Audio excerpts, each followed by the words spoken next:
Hello, and welcome back to Coin Lady channel. So many people are asking why I'm picking on Chris Larsen, so I figured I'd drop a line and see how you're doing. The question is, I suppose, reasonable. Why? Because I've gone on and on about Chris being a visionary and a fantastic entrepreneur in many videos, probably more so than Brad or David. He has to either resign or be taken off the rope of war. I'm saying that now. I suppose I should address the issue since it is reasonable. Here in this video, I'll explain why Chris Larsen has lost my undying admiration. And it's not only because he was compromised, things do happen. Errors occur. Keeping Red Rover under control is no picnic, all it takes is a little air to set it off. That being said, I am not really angry at him for being deprived of 200 million XRP. However, it is just the beginning of the many foolish things we will go into. However, I believe it would be beneficial to address the XRP Ledger Foundation first, since many have asked, what exactly does the foundation do? What gives them any significance? I think Ripple's latest plan is fantastic, as if we ought to support it. Furthermore, they are completely ignorant of the fantastic job that the foundation is now engaged in. The XRP Ledger Foundation and its present workers should be the ones to inform us of the additional resources they need and provide suggestions on how to improve the current situation, not Ripple employees. Plus, I thought this was a perfect illustration of the unsung heroism at work there. As he floats about on his boat, Chris Larsen gives people energy consumption lectures. Although, obviously, his $2 million Porsche, and all of his whirlwinds are exempt from it. Also, 200 million XRP are no longer available to him. Not to mention that he is completely confused about everything that is happening. He has the financial wherewithal to spend millions surveilling San Francisco residents, but not his own XRP holdings. Chris wasn't the one who noticed the problem. Not Ripple either. You guessed it, the XRP Ledger Foundation. After a full data transfer, we can see that the XRP Ledger Foundation began the inquiry in real time. However, now that Chris has been caught, Ripple is taking the lead. Although the precise amount of XRP that was released into the market remains unknown, it was sufficient to cause a 5% decline in its price. On an occasion when prices were not declining. What would happen if all 200 million were purchased? To what extent would that be harmful? There is a lot more XRP in Chris Larsen's possession than 200 million. The amount he stole is in the billions. Skipped the authorization step. Didn't inquire about OpenCoin until it was put to a vote. For his own benefit, he stole XRP worth billions. To his pal Jed McCaleb. Arthur Brito, his other companion. That XRP was stolen from them. And if it isn't safe, what if someone were to get their hands on it? Is that all? Is XRP? What harm could it possibly cause? Long-term effects, maybe irreparable harm, are what we're discussing. It would have been disastrous if someone had gained access to all that XRP and then dumped it on the market. Having only one individual with such a large stake in the asset makes the situation very precarious. And it's really that easy. It is intolerable if someone gained access to his account. It is absurd. This is very unacceptable. Let me tell you, he is no ordinary citizen. Here we have someone who was once the chief executive officer of Ripple. I am now serving as a board member. This person is among the most senior officials in the organization. Also, 200 million XRP are no longer available to him. Absolutely unbelievable. Thanks be to the wonderful folks at the XRP Ledger Foundation, who saw this happening in real time and prevented it from becoming worse. Because of this, we do have some observers. I look a lot like this meme. My friend the crypto meme guy posted this, and I'll acknowledge it. Apparently, I'm requesting that Chris distance himself from Ripple.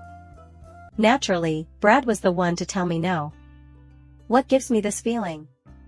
Once again, the other debt isn't the only one that costs us 5%. Ripple was the target of more than simply SEC harassment. In addition, two different federal agencies have brought the most significant proceedings against FinCEN, leading many to wonder why. Just why is this taking place? Is it just coincidental? Chris Larsen's lead might lead us astray. He has experience with this. Consider his time as CEO of Prosper, a company that went back to lending money while still fighting the SEC. Silicon Valley entrepreneur Chris Larsen said, "Well, Mark, and anybody who has purchased XRP throughout this migration should recognize a lot of what occurred there. One such alternative lender is Complicated Incorporated." However, the SEC disagreed, arguing that Prosper isn't really an investing business that masquerades. In other words, if it's always you, and you insist that it's your enemies who are pursuing you, problems with the government seem to follow Chris Larsen wherever he goes. In order to comply with the SEC, the company had to close for 9 months and spend $4 million. Here you may see all the significant problems that Flourishing has with the SEC. Out of all the cryptocurrency firms in the world, FinSA solely targets Ripple. To them, it's perfectly okay to not fall. You can't fool the INSA, this isn't the SEC. This is ridiculous that they just pocketed $400,000 in cash without completing the necessary documentation, not to mention the semi-de minimis fine of $150,000 that they were also had to surrender. An early $700,000 civil money penalty, significant, but meaningless, in comparison to what it would be now. However, before Ripple could even begin, they were subjected to a lengthy audit by FinCEN, during which the agency meticulously examined all of their financial records. It is not a coincidence that Chris Larsen has issues wherever he goes. He is here 10 cents at a time knocking down your door. He is with Prosper, the SEC is kicking down their door, and then we see what occurred with the SEC, with Ripple. Then the regulations put us in this really difficult position. Ripple was sued, and we need all the support we can get. Many found it humorous and laughed. They have come to the realization that unity is key, and that they are all fighting this battle side by side. That was clearly shown to us. We saw Coinbase submitting amicus filings on behalf of several other individuals who were rallying. Also, what is this man's occupation? His anti-Bitcoin campaign will cost him $5 million. In your opinion, would that aid in the development of? Working together with others in the crypto space? Consider Kraken Coinbase. When you consider Nance as a big US exchange, how much of their revenue does Bitcoin generate? It's like you're only adding fuel to the fire. Doing something when it is unnecessary is pointless. Chris Larsen will not be allowed to code even if he comes close to Bitcoins. His campaign was completely pointless. To top it all off, he's creating problems where none should exist. Perhaps he is not the CEO of Ripple now. However, that connection is established when they hear Chris Larsen, and it's ridiculous. This is the ridiculous part. I know of 2 executives at Ripple who would rather invest in Bitcoin than their XRP holdings. Sure thing. As a matter of fact, it's beyond dispute. Oh, please. How does this man make a living? When it comes to creating issues when none are needed, Sky is absolutely a complete and utter fool. Remember that little dispute he had with Jeb McCaleb? It was on his blog. Those who believe, XRP and Ripples are fantastic. Keep in mind that this was put together by Jeff. After consulting with David Schwartz, Jed brought on Chris Larsen. Jed came up with the concept of, guess what? Currency does not need mining. Here we have the public ledger. I am concerned about it. And then he fought Chris Larsen. Incidentally, Chris Larsen was among the select few who determined it would be beneficial to own billions of dollars worth of XRP. They all grabbed XRP, thus it was clear that Chris was the one responsible for the explosion with Jed. Personally, I felt bad that everyone had to listen to Jed trash the market in favor of yours. Everyone should have gone to OpenCoin with that XRP, but they should never have had it. They had no right to claim it. You should have been furious with Chris for giving Jed access to his XRP, to begin with, if you were angry with him at the time for selling it. It should never have occurred, regardless of how many billions Chris has or do not have. You know what? Chris then said, I have the right to it since they are going to target me personally. Nothing will come of it. You have no right to seize the equity assets of the corporation. Additionally, he made several adversaries. Some of the first investors, notably Kraken's Jesse Powell. There were a number of reasons why being listed in the US was so difficult. There were all these dreadful currencies circulating on US exchanges. What could you possibly buy? Lots of people were angry because of XRP.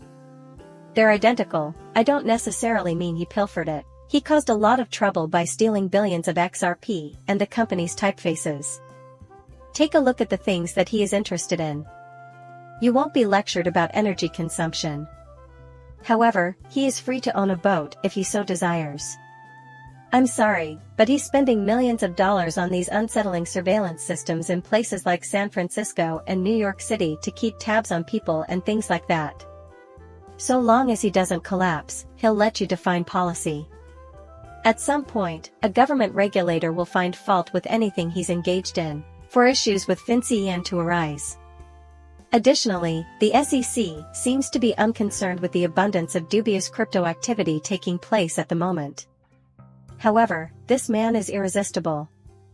That ought to enough to convey my view that the ripple effect on the board becomes more significant the longer this individual is associated with it. It's going to be non-stop chaos and issues. He must go. Post your comments below and tell me what you think. Always, I ask that you like and subscribe. See you soon, bye.